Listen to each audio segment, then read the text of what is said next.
विश्वास वाढवण्याची आवश्यकता आहे.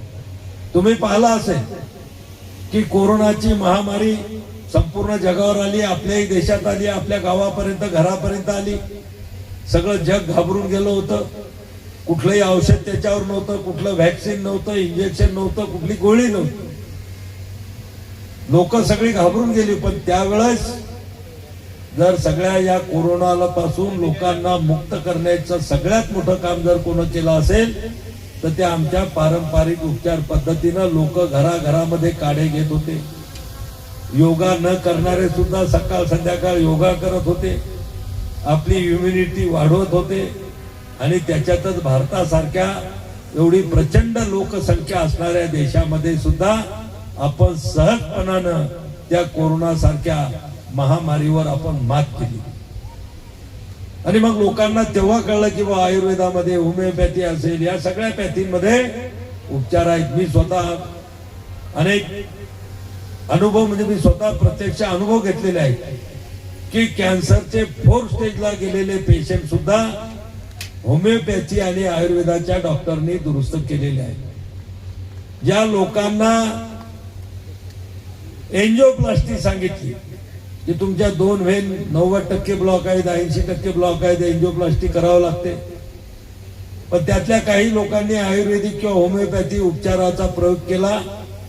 2-3 महिन्यानंतर पुन्हा जर चेकअप केलं तर रिपोर्ट एकदम नील आले, व्हेन क्लिअर झाल्याचे सुद्धा रिपोर्ट. ज्या डॉक्टरनं पहिले एंजिओप्लास्टी सांगितली होती त्यांनीच सांगितलं की आता करण्याची आवश्यकता नाही आहे, पण फक्त विश्वास कमी. आणि म्हणून विश्वास त्या ठिकाणी ठेवून जर पहिल्या स्टेज मधला जर पेशंट आपल्या या आयुष पद्धतीच्या उपचाराकडे जर आला तर त्याला 100% दुरुस्त करण्याची ताकद या औषधामध्ये आहे, या उपचार पद्धतीमध्ये आहे. आज आपण पाहतो. आणि एक सगळ्यात मोठा फायदा की या उपचारामध्ये साईड इफेक्ट नाही. आज अनेक लोक मान्य करतील, ताई सुद्धा त्यांच्या भाषणात थोडक्यामध्ये बोलल्या. आज एखादा मोठा आजार घेऊन जर आपण एखाद्या मोठ्या हॉस्पिटलमध्ये गेलो तो आजार तर जराफार कव्हर होतो, पण घरी येताना दुसरे 2-3 नवे आजार घेऊन आपण घरी येतो. वेगवेगळे साईड इफेक्ट आपल्या अनेक अवयवावर झालेले आपल्या किंवा त्या डॉक्टरांच्या लक्षामध्ये. पण या आयुर्वेद असेल, होमिओपॅथी असेल, याच्यामध्ये साईड इफेक्ट नाही. थोडा दुरुस्त व्हायला कोण्या आजाराला जे काही दुर्धर आजार असतात त्याला थोडा वेळ लागतो. जर थोडंफार पथ्य पाणी आणि औषधं जर नियमित घेतली तर निश्चितपणानं चांगल्या प्रकारचं त्या ठिकाणी त्या रोगावर उपचार होऊन रोगापासून आपण मुक्त होऊ शकतो. आज तुम्हाला माहिती आहे 21 जूनला जागतिक योग दिन आपण साजरा करत आहोत. इंटरनॅशनल योग डे 21 जून.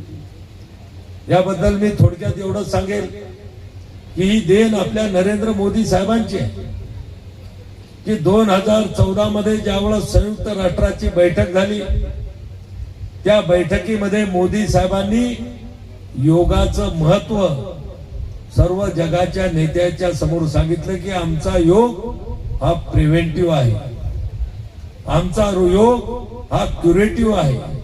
कुठलाही आजार होऊ नये म्हणून आमची लोक योगा करतात आणि कुठला आजार झाल्यानंतर त्याला दुरुस्त करण्यासाठी सुद्धा योगामध्ये आसनं आहेत, योग केल्या जातात. आणि ते जगातल्या लोकांना पटलं आणि एकमुखी या योगाला जगानं मान्यता दिली. आणि 2014 पासूनच हे ठरलं की 21 जून हा आंतरराष्ट्रीय योग दिवस म्हणून जगभरामध्ये साजरा केला जातो.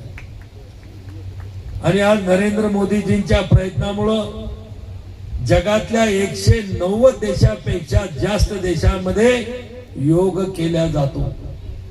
तिथले लोक योग करायला लागले. योग हा आपला इंटरनॅशनल योग डे जो आहे, आपला आंतरराष्ट्रीय योग दिवस 21 जून हा 190 पेक्षा जास्त कंट्रीमध्ये साजरा केला जातो.